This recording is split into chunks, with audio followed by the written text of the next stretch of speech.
sa bawat kong mga anak. Sumayo ang kapayapaan. Lagi ninyong tatandaan ang nagsisikap para sa akin ay magkakamit ng buhay na walang hanggan. Ngunit ang sumusunod at lumalabag sa aking kalooban. Pakatandaan mo, winiwika ko sa'yo na maging matalino ka. Laging taglayin ang talinong ipinibigay sa bawat isa. Hindi nasusukat ang inyong pananampalataya sa pagtawag lamang sa akin. Sapagkat ang nais, ang bawat isa sa inyo'y suko nang naaayon sa aking kalooban.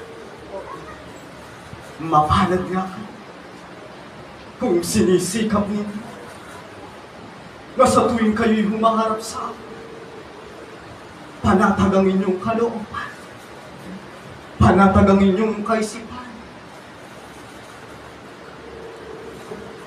at walang agam-agam na tinatanggap ang aking salita. Pagbulay-bulayan ninyo ang bawat aral, sapagkat katumbas nito'y buhay na siyang tataglayin ng bawat isa sa inyo kung kayo'y makasusunod. Aking minimika sa bawat isa sa inyo na huwag kayong magtatalo, huwag kayong magtatalo-talo, sapagkat ang nais sa bawat kong mga anak ay nagkakaisa at nakauunawa sa bawat pagkakamali ng inyong kapwa mananampalataya. Tiitingnan ko ang bawat isa sa inyo kung sino ang tunay na sa akin. Sapagkat ang mga bagay na inyong nakikita, nahawakan, ay siya rin gagamiting panubok sa inyo. Gayun din ang inyong kapwa na isang matinding pagsubok sa bawat isa sa inyo. Kung sino ang mananatiling tapat sa kabila ng pagsubok na dumaraan sa kanyang buhay. Batas ba niyo ay huwag ninyong iwalay sa inyong pagkatao. Dito niyo makikita kung kayo'y nakalalabag sa akin at taglayin ninyo ang pitong espiritu ng aking pagkatao. Sapagkat kung ito'y taglay, tuwiran ninyong masusunod ang 11 batas pa niyo. At kapag nasunod na ninyo, kayo nga'y may sisi sa isang bagong pagkatao na mayroong malawak na pangalaman, bagong kalaman, bagong pag-iisip, ganyan din ang bagong pagkatao. Malinis na puso, katatagan, ay huwag haalisin sa bawat isa sa inyo. Kung kayo'y nahihirapan, kung kayo'y nabibigatan, mga anak, nandirito ang inyong ama. Ipaubayan ninyo sa akin. Ngunit tatandaan ninyo, sa bawat ninyong mga gawa, kayo'y aking hahatulan. Nasa akin ang tawag. Ngunit sa bawat ninyong mga gawa, titingnan ko ang tunay na sa akin ay nagtitiis sa kabila ng bawat pagsubok. Ang buhay ninyo'y pagkaingatan.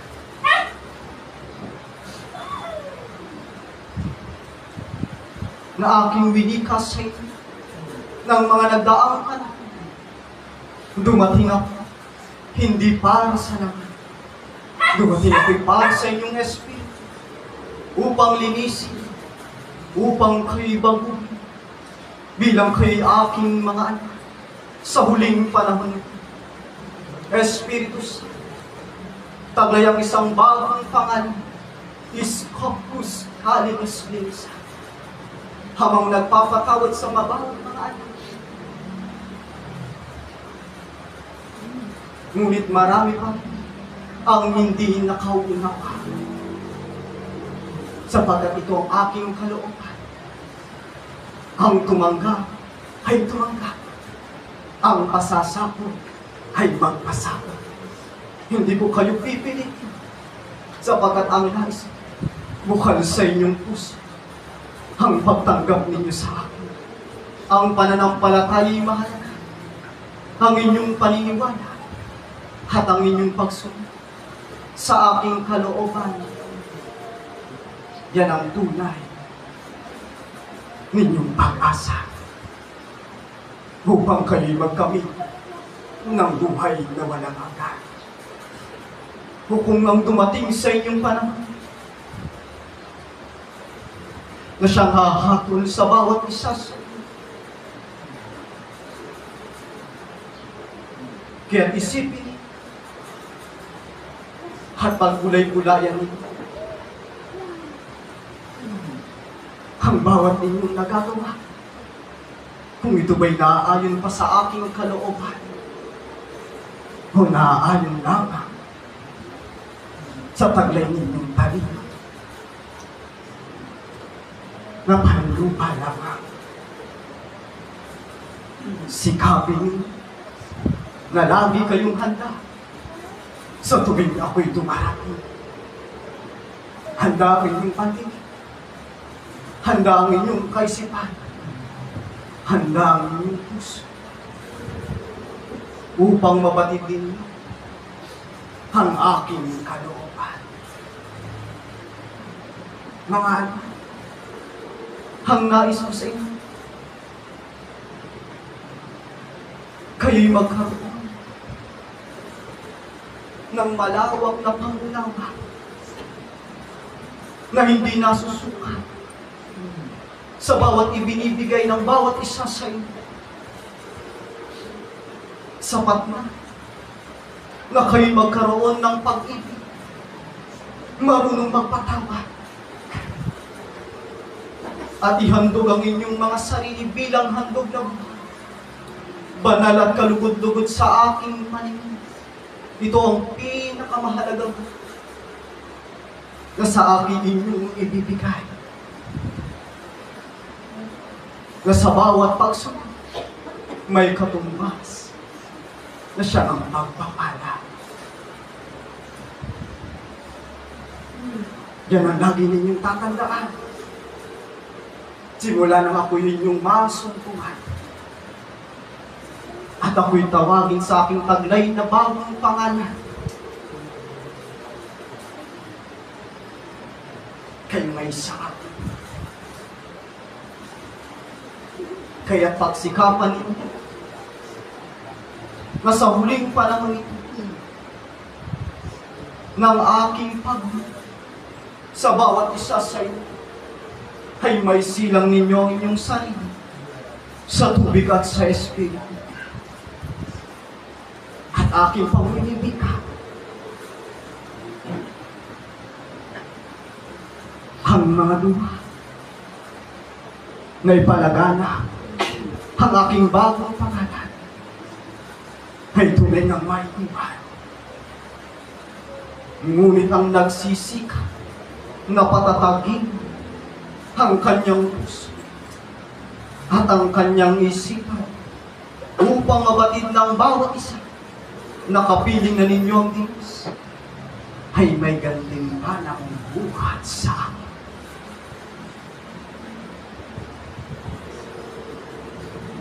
Kaya mga mapalad kayo sapagkat inuunawa niyo higit ang inyong sarili ay dapat ninyong supitin. Ang bawat bahay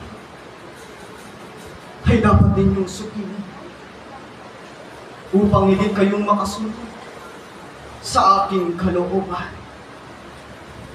Maraming bagay ang magpapagulo sa inyong isipan upang sirain ang inyong pananampalataya. Ngunit kung kayo'y matalino, hindi kayo matitinan. Kung ako ang inyong pundasyon, hindi kayo magigiba, hindi kayo kuko. Ngunit kung ang saligan ng inyong pananampalataya ay turo lamang ng tao, babagsakan at hindi na makababangka. Kaya mga anak, ang bawat aral na ito ay tanim ninyo sa inyong puso upang pag dumating na ang bawat mabigat na pagsubok sa inyong buhay, hindi kayong magsisi at hindi nyo isumbat sa akin ang bawat nangyayari at nagaganap sapagkat ito'y pinauna ko na sa inyo bago pa man maganap.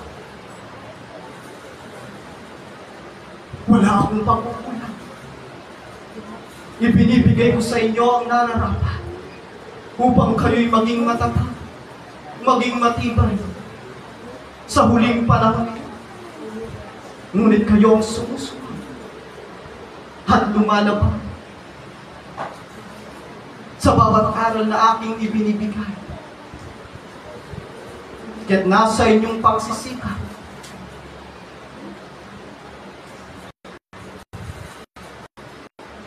ang taglay ninyong buhay.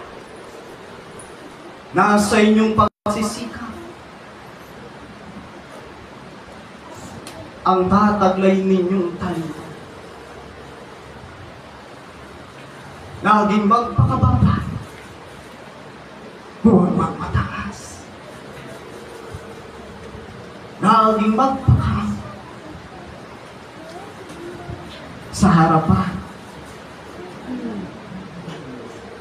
ng mga lumalait sa inyo. Tandaan, kapag ako ang gumawa, ang tao'y walang magagawa.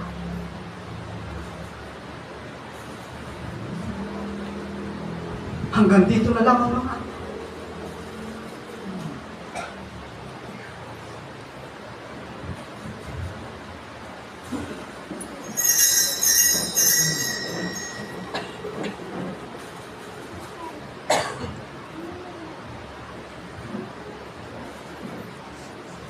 Mm-hmm.